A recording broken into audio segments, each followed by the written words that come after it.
The definition of warrior leadership is, I have found my purpose in the world. I have learned how to bring my purpose to others.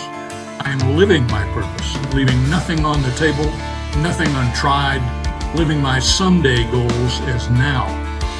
Welcome to the Warriors at Work podcast, hosted by Jennifer Balcom, president of E9 Corporate Coaching, where we help you become a warrior at work so that you get to fully live.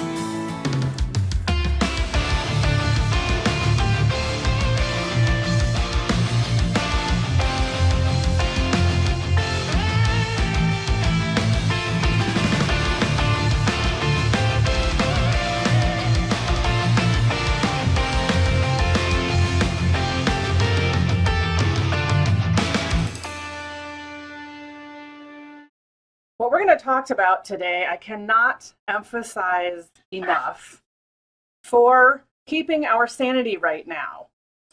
What we're talking about is that the most important expectation to set right now is your own. Because nothing is working right. You may have noticed this. Nothing's working right now. I have a client who discovered from her boss that they have a sudden need to do a video presentation because of things that they can't do in person right now. And she was in the middle of hitting major deadlines. She was already overloaded, and then found out that she had to put together a video presentation for this week. And so we talked about it and about what to do about that. She sent her boss an email saying, I just want you to know this is a list of the things I have to do this week, and there's no way that this is actually all going to get done. And I'm working on figuring out how to prioritize this, which is a really assertive, organized way to communicate. It also didn't solve the problem because the answer wasn't obvious because they were actually all things that really needed to be done. And her boss had just found out from the video guy that there was a deadline to be hit in order to get this presentation out on time in lieu of the in-person meeting. And so all of a sudden there was this additional deadline that no one had anticipated. I have another client who keeps forgetting calls with me while dealing with her child who is now at home and is also disabled. And so she usually has some help, and right now she's dealing with that full time. And as a result, got on the phone with me feeling terrible for having forgotten about the phone call and having a lot of guilt about herself and judgment about the fact that she forgot the call. And we had a conversation about what the solution is. I have another client whose password didn't work on the website that he logs onto regularly. Now this is cloud-based software that he needs for his business. He logs onto it all the time. There was no question that he had put in the right password. And he did it several times, and he got a weird error message with a phone number that he called.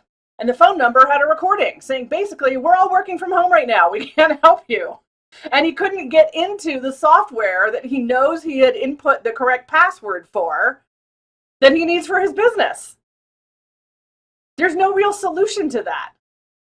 There's no real solution to my client who has to suddenly add a video presentation to her already overloaded work schedule this week.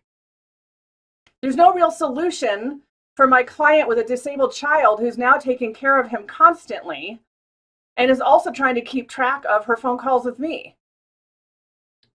For me, it took me 10 days to get this podcast done, and I am absolutely committed to doing this weekly and to reliably delivering this every 7 days.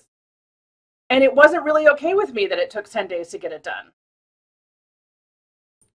My IT guy recently was supposed to finish work on my laptop, and it turns out he was also working on helping to set up a COVID testing site. And there was no real solution to getting my laptop to me on time. I recently was trying to transfer bank accounts, which turns out to be not a good idea to try to accomplish right now. But on the face of it, it looked like it was going to be doable, and I was really impressed and happy about it. 3 times in a row, the first time I got a debit card that didn't work, which I didn't know until I couldn't use it, and it turns out that they knew there was a problem and had sent me a second debit card, but they didn't tell me any of that, and I never got the second debit card, and they sent me a third one, they said, and I never got that either. Then I called them frustratedly to find out what was going on, and they couldn't find either of my 2 business names. They couldn't find my accounts by using the business names for either of the business accounts that I have with them. And when I asked them to connect me to a manager, they couldn't do that either because they were working from home. And there was no real solution. What's happening right now is that there are all of these things going on that are not actually anyone's fault. They're not necessarily due to bad business. They're not necessarily due to irresponsibility. There's just no good solution. It's not the fault of the videographer that there was an unexpected deadline in order to suddenly do this presentation on video that they had anticipated would be in person. There's no real fault of my bank people who are working from home and they're trying to figure out how to get their systems to work from home. There's no real fault of my client for getting phone calls while she's taking care of her child. There's no easy solution to any of these situations. And this is what we're living in right now, which is important because the sooner we anticipate that this is what we are living in, and the sooner we admit to ourselves that this is what we're living in, the sooner we will begin to adjust our responses. Notice that if you're not getting as much done as you want to be getting done, and you're feeling really bad about it, or you're embarrassed, or you have judgment about yourself, or you're guilty, or you're getting mad at other people who can't find your name in their systems because you need to get that thing done the way you usually would get it done, notice that feeling bad about having it done is a way of not admitting to yourself the truth of the situation. It's a way of not admitting to yourself what's really going on, and it's a way of not admitting to yourself who you're really being. Don't hear this as judgment. When I say not admitting to yourself who you're really being, who you are being is someone that is working in a more uncertain environment right now than we're used to. The things that we're used to having work either now don't work or they work in different ways that we can't anticipate right now. And it's happening all over.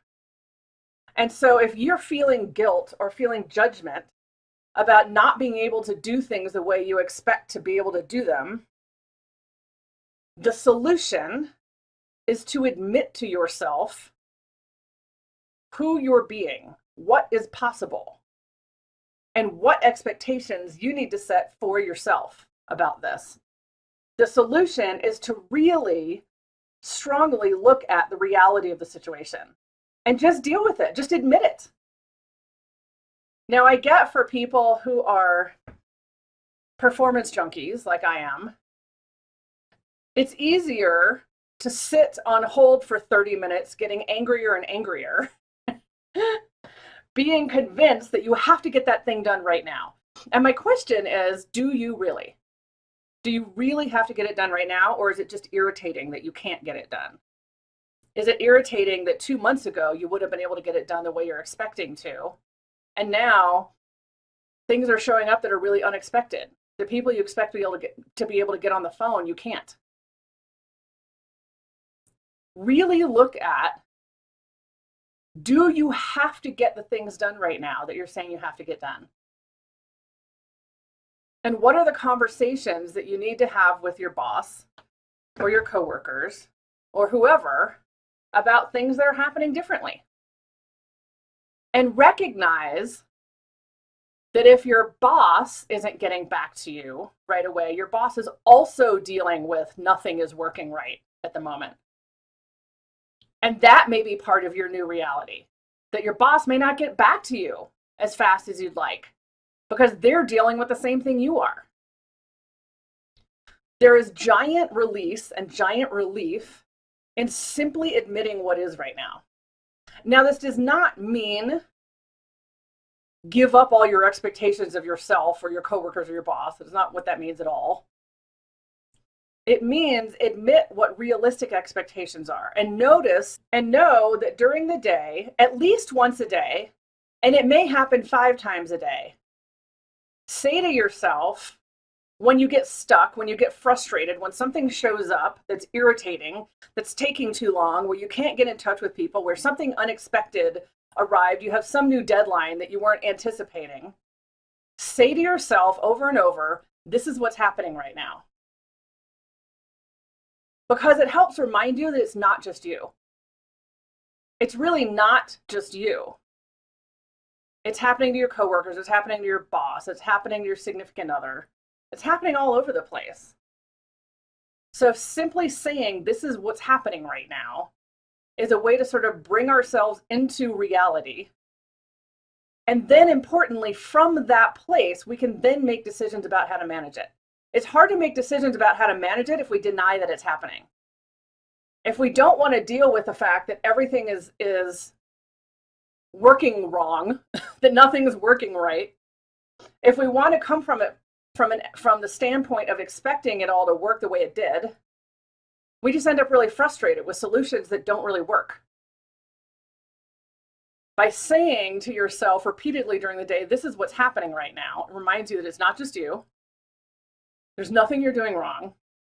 And from that place, figure out what the solution is. Have a great week, and I will talk to you next week. If you're ready to become a warrior at work so that you get to fully live, I'm inviting you to join our Warriors at Work program, where you'll identify your warrior self, find your warrior purpose, develop your warrior squad, and start living as a warrior leader. Using the E9 corporate coaching model that I developed after years of coaching and managing people. It's risk-free. If you fully engage and do the work and don't feel like it's working for you, I'll give you your money back. You can just join the first course or the whole series of 7 courses. Go to warriorsatwork.com to sign up. I'll see you there.